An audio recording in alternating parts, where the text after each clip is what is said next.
जय मसीह की दोस्तों, मैं संजय राजपूत आपका स्वागत करता हूं हमारे आत्मिक भोजन यूट्यूब चैनल पर। आइए हम आज के इस सुंदर समय में परमेश्वर के वचन से मनन करें हमारे प्रतिदिन की रोटी की किताब से। आज का विषय है नैतिकता और मानवता।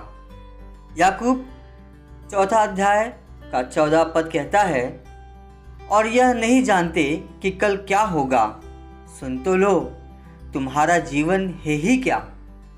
तुम तो मानो भाप समान हो, जो थोड़ी देर दिखाई देती है फिर लोप हो जाती है।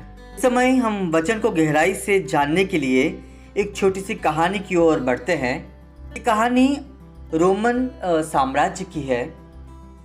वहाँ पर कहते हैं कि प्राचीन विद्वान जेरोम और टर्टुलियन ने कहानियों का उल्लेख किया है कि कैसे प्राचीन रोम में एक महाकाव्य जीत में एक सामान्य विजय के बाद उसे सुबह से शाम तक राजधानी के केंद्रीय मार्गों के नीचे एक चमचमाते रथ के ऊपर परेड किया जाएगा।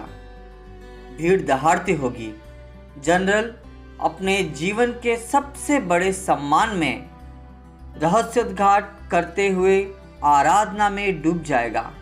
हालांकि किंवदंती है कि एक नौकर पूरे दिन जनरल के पीछे खड़ा रहा, उसके कान में फुसफुसाते हुए मेमेंटो मोरी, यानी कि याद रखे कि आप मर जाएंगे।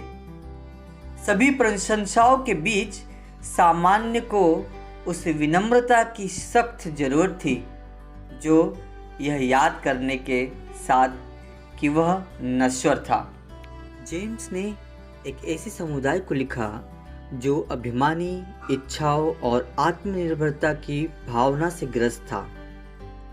उनके अहंकार का सामना करते हुए उसने एक भेदी शब्द कहा, परमेश्वर अभिमानियों का सामना करता है परंतु दीनों पर अनुग्रह करता है।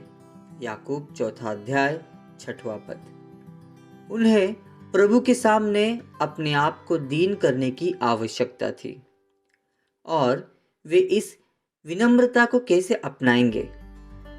रोमन सेनापतियों की तरह उन्हें यह याद रखने की जरूरत थी कि वे मर जाएंगे।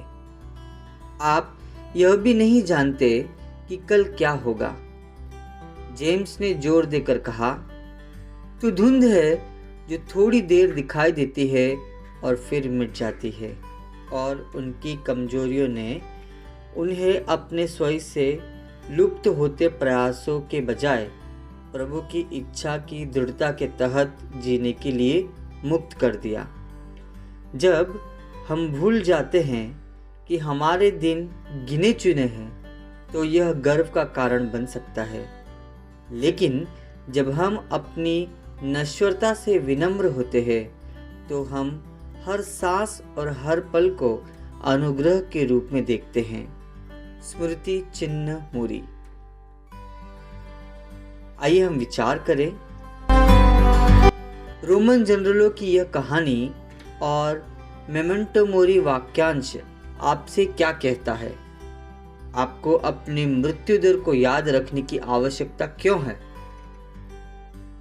आइए हम प्रार्थना करते हैं कि परमेश्वर, मुझे ये सोचना अच्छा लगता है कि मेरा जीवन मेरे नियंत्रण में है।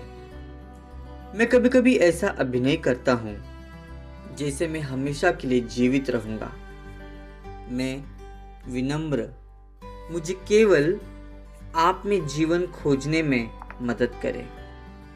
ये प्रार्थना मैं यीशु मसीह के नाम से करता हूँ। आमीन।